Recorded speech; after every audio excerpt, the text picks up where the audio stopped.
మ్యావిగన్ జగన్మోహన్ రెడ్డి గారు ప్లాన్ బిగా ఒక ప్రతిపాదన తీసుకురావడం జరిగింది. మచిలీపట్నం, విజయవాడ, గుంటూరు. మచిలీపట్నంలో ఎంఏ, విజయవాడలో విఐ, గుంటూరులో జియుఎన్.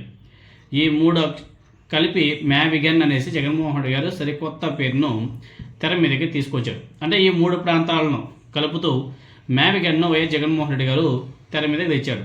ఈ విషయం మీద వైఎస్ జగన్మోహన్ రెడ్డి గారు అదేవిధంగా ఆయన ఆ పార్టీ నాయకులు పెద్ద ఎత్తున ప్రచారం కూడా చేస్తున్నారు. ఫస్ట్ తెలుగుదేశం పార్టీ వాళ్ళు కూడా ఈ మ్యావిగన్ని బీభత్సంగా ట్రోల్ చేశారు. మామూలు కూడా కాదు, పచ్చ మీడియా మొదలుకొని తెలుగుదేశం పార్టీ నాయకులు, వాళ్ళ సోషల్ మీడియా, వాళ్ళ ఇంకా అనుబంధ సంస్థలన్నీ కూడా మ్యావిగన్ రాజధాని అనేసి ఏదైతే జగన్మోహన్ రెడ్డి గారు ప్లాన్ బిని చెప్పాడో దాని మీద విపరీతంగా ట్రోల్ చేశారు.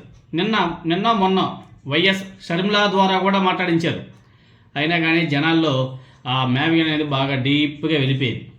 అవును, అమరావతిలో ఏమీ లేదు కదా, మ్యావిగన్ అంటే 3 ఏరియాలను కలిపేస్తే ఒక మంచి రాజధానిగా ఏర్పడుతుంది కదా అని చెప్పేసి అందరూ కూడా ఆలోచన చేస్తున్నారు. ఎక్కువ ఖర్చుతో పని కూడా లే, తక్కువ ఖర్చులోనే పని అయిపోతుంది. ఇప్పుడు అమరావతిలో ఖాళీ జాగాలో 2 లక్షల కోట్లు ఇన్వెస్ట్మెంట్ వెళ్ళడం కన్నా, అంటే ఇప్పటికిప్పుడు 2 లక్షల కోట్లు 5-6 సంవత్సరాలు పోయిందంటే అది 10 లక్షల కోట్లు అవుతుందో 20 లక్షల కోట్లు అవుతుందో ఎవరికి తెలియదు. ఏమీ లేని చోట 2 లక్షల కోట్లు అప్పు తీసుకొచ్చి కట్టడం అవసరమా? ఎందుకంటే నయా రాయ్పూర్ అనేసి మీకు అందరూ కూడా గుర్తే ఉంటుంది. అక్కడ కూడా ఇలానే చేశారు. ఆడ ఏమన్నా జనసంఖ్య లివింగ్ ఉండాలడా? లేదే. ఇక్కడైతే అమరావతి, మచిలీపట్నం, గుంటూరు ఈ 3 ప్రాంతాలు కలిపితే అప్రాక్సిమేట్గా 40 లక్షల జనాభాతో ఒక రాజధాని నిర్మించిపోతుంది కదా అన్నదే జగన్మోహన్ రెడ్డి గారి యొక్క కొత్త ప్రతిపాదన. దాన్ని ఏ విధంగా బీభత్సంగా ట్రోల్ చేశారు, మీరు అందరూ కూడా చూశారు.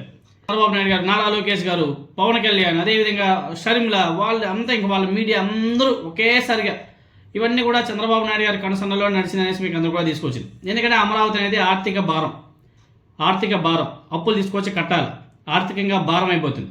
ఇదే మ్యావిగన్ అయితే 10,000 కోట్లు 20,000 కోట్లతో అద్భుతమైన రాజధాని ఉన్నటువంటి ప్రాంతాలనే మరింతగా అభివృద్ధి చేసుకోవచ్చు. ఇది జగన్మోహన్ రెడ్డి గారి యొక్క వాదన. ఈ నేపథ్యంలోనే మ్యావిగన్కు మద్దతుగా ఆంధ్రప్రదేశ్లో ఫ్లెక్సీలు కూడా ఆల్రెడీ ప్రత్యక్షమైపోయాయి. ఈ ఫ్లెక్సీలు రాజకీయంగా కూటమిలో కలకలం కూడా రేపుతున్నాయి. మొదట్లో మ్యావిగన్ ఒక ట్రోలింగ్ అంశమని కూటమి నేతలు అవహేళన చేశారు. అయితే దాని మీద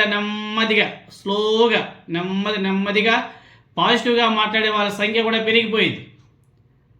మననే రావాలి జగన్ కావాలి మ్యావిగన్ పేరుతో తాడేపల్లిలో జాతీయ రహదారి మీద భారీ ఫ్లెక్సీలు కూడా ప్రత్యక్షమైపోయాయి. ఏపీ గ్రోత్ ఇంజిన్గా మ్యావిగన్ను అభివర్ణిస్తూ ఫ్లెక్సీలు కూడా పెద్ద ఎత్తున వచ్చేసాయి. ఇప్పుడు ఇవన్నీ కూడా ఆసక్తికర పరిణామాలుగా చోటు చేసుకున్నాయి. జనాలందరూ కూడా ఆలోచన చేయడం మొదలుపెట్టేశారు. ఆలోచన చేయడం మొదలుపెట్టాక నారా చంద్రబాబు నాయుడు గారు నిన్న ఆల్రెడీ మేము సిఆర్డీఏని ప్రకటించాం కదా, సిఆర్డీఏలో ఆల్రెడీ గుంటూరు, విజయవాడ ఉంది కదా, మేము ఇంకా అన్నీ ఉన్నాయి కదా సిఆర్డీఏలోనే, మళ్ళీ ఎందుకు మ్యావిగన్ అనేసి కొత్తగా ప్రతిపాదించమని చెప్పేసి చంద్రబాబు నాయుడు గారు మళ్ళీ యూటర్న్ తీసుకొచ్చి మళ్ళీ ఆ దిశగా అడుగులు వేస్తున్నారు. రాత్రే సిఆర్డీఏ మ్యాప్ను కూడా మార్చేశారు. అంటే ఉన్నటువంటి సిఆర్డీలోనే కొన్ని ప్రాంతాలను కలిపేశారు. గతంలో ఓన్లీ అమరావతి మాత్రమే ఉండేది, ఇప్పుడు గుంటూరు, విజయవాడ కూడా కలిపేసి సిఆర్డీ అని చెప్పేసి చూపిస్తున్నారు. ఇది మేము తెచ్చింది, మా దాన్ని జగన్మోహన్ గారు కాపీ కొట్టాడని చెప్పేసి పచ్చ మీడియాతో మొదలుపెట్టి చంద్రబాబు నాయుడు గారు కూడా ఆ దిశగా అడుగులు వేస్తున్నారు. అంటే మొదట ట్రోలింగ్ మెటీరియల్గా ఉన్నటువంటి మ్యావిగన్ ఇప్పుడు ఆ దిశగానే అందరూ కూడా ఆలోచన చేస్తే ఆ విధంగా అడుగులు వేయడానికి కూడా ముందడుగులు పడుతున్నట్టుగా కనిపిస్తున్నాయి. అదేవిధంగా ఆంధ్రప్రదేశ్ అభివృద్ధి మ్యావిగన్తోనే సాధ్యం. ఏపీ త్వరగా అభివృద్ధి చెందాలంటే మ్యావిగన్ కావాలి. మన రాజధాని, మన మ్యావిగన్ నినాదాలతో ఫ్లెక్సీలు కూడా జాతీయ రహదారి మీద ప్రత్యక్షమైపోయాయి. సో మ్యావిగన్ ఆలోచనను జనంలోకి విస్తృతంగా తీసుకువెళ్లే క్రమంలో వైఎస్ఆర్ కాంగ్రెస్ పార్టీ నాయకులు, YSR Congress party social media ఎంత దూకుడుగా వెళ్తుందో ఆ ఫ్లెక్సీలే ఎగ్జాంపుల్గా కూడా మనం చెప్పుకోవచ్చు. సో మ్యావిగన్ నినాదం వైఎస్ఆర్ కాంగ్రెస్ పార్టీకి నెగిటివ్ అవుతుందని చెప్పేసి కూటమి నాయకులందరూ కూడా సంబరపడ్డారు. మామూలు కూడా కాదు. అయితే ఇప్పుడు ఆ నేతలు వైఎస్ఆర్ కాంగ్రెస్ పార్టీ దూకుడు చూసి భయపడుతున్నారు. వైసీపీ తెర మీదకి తీసుకొచ్చినటువంటి మ్యావిగన్ మీద మచిలీపట్నం, విజయవాడ, గుంటూరు ప్రజల్లో సానుకూలత వస్తుంది. ఇదే అనుమానం, ఇప్పుడు అలా సానుకూలత వస్తే మన అమరావతికి ఎక్కడ బొక్కబడుతుందో ఏమో అనేసి తెలుగుదేశం పార్టీ వాళ్ళంతా కూడా ఒక భయభ్రాంతులకు గురవుతున్నారు. మరి అమరావతి భవిష్యత్తు ఏమిటని చెప్పేసి ఆ తెలుగుదేశం పార్టీ నాయకులు ఎవరైతే అక్కడ భూములు కొన్నారో రియల్ ఎస్టేట్ వ్యాపారం చేద్దామని చెప్పేసి భూములు కొన్నారో వాళ్ళందరూ కూడా భయపడుతున్నారు. ఎందుకంటే వాళ్ళకి ఇంకా సంపాదించుకోవడానికి, అవినీతి చేయడానికి ఆస్కారం లేకుండా పోతుందేమో అన్న భయం వాళ్ళలో కలుగుతుంది. అందుకే వాళ్ళంతా కూడా మేవికాన్ని బీభత్సంగా ట్రోల్ చేయించారు. ఏది బెస్ట్, ఏది తొందరగా డెవలప్ అవడానికి ఆస్కారం ఉంటుంది, ఏది తొందరగా అభివృద్ధి చెందడానికి ఆస్కారం ఉంటుంది, ఏ ఏరియా తొందరగా అభివృద్ధి చెందితే మన పిల్లలకు ఉద్యోగాలు వస్తాయి, మన రాష్ట్ర ఆర్థిక పరిస్థితి మెరుగుపడుతుంది, ఇవన్నీ కూడా ఆలోచన చేస్తారు. ఇప్పుడు కొంతమంది ఉంటారు, తెలుగుదేశం పార్టీ హార్డ్ కోర్ అభిమానులు ఉంటారు.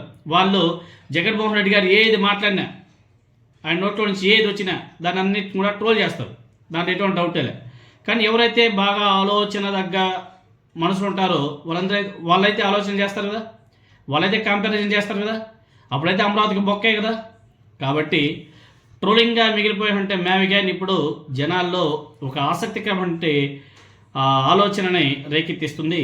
ముందు ముందు మేవికాని ఎలా ఉండబోతుందో మీరందరూ కూడా చూస్తారు. అరే మనం ఏం పనులు చేస్తున్నామో, ఎంత డబ్బులు ఎక్కడ ఖర్చు పెడుతున్నామో, దానివల్ల ఉపయోగం ఏంటి, అవి ఎప్పుడు అమల్లోకి వస్తాయి, అక్కడ జనసంఖ్య ఉందా, అక్కడ ట్రాన్స్పోర్టేషన్ ఉందా, ఇవన్నీ కదా ఆలోచన చేసుకోవాలా. అక్కడేమో గ్రోత్ కారిడార్ ఏమైనా నిర్మించడానికి అవకాశం ఉందా, లేదు. ఏమీ లేకుండా మళ్ళీ ఎందుకు అక్కడ 2 లక్షల కోట్లు ఖర్చు పెట్టాల్సిన అవసరం ఏమొచ్చిందని చెప్పేసి ఒకరైనా సరే ఆలోచించరా? లేదు, ఆలోచన చేయరు. ఏమంటే వాళ్ళకి కావస్తే జగన్మోహన్ రెడ్డి గారిని ట్రోల్ చేయడం, అండ్ ఆయన నోట్లో నుంచి ఏది వచ్చిందో దాన్ని ట్రోల్ చేయడం, తెలుగుదేశం పార్టీ నాయకులు చెప్పే మాటలే వినడం, దాన్ని జనాల్లోకి ఇంజెక్ట్ చేయడానికి ప్రయత్నాలు చేస్తారు తప్ప నిజ నిజాలతో ఎటువంటి సంబంధం లేకుండా పచ్చి అబద్ధాలతో నిత్యం ఆ పచ్చ మీడియాలో కూర్చొని పచ్చ మీడియాతో తప్పుడు మాటలు మాట్లాడించడం, తప్పుడు వ్యాఖ్యలు చేయించడం, ఇదే తప్ప రాష్ట్రాన్ని తక్కువ టైంలో తక్కువ ఖర్చుతో అభివృద్ధి చేయాలన్న ఆలోచన ఈ కూటమి ప్రభుత్వానికి, తెలుగుదేశం పార్టీ నాయకులకు ఏ మాత్రం 1% కూడా లేదు అనేది మాత్రం చాలా స్పష్టంగా అర్థమవుతుంది.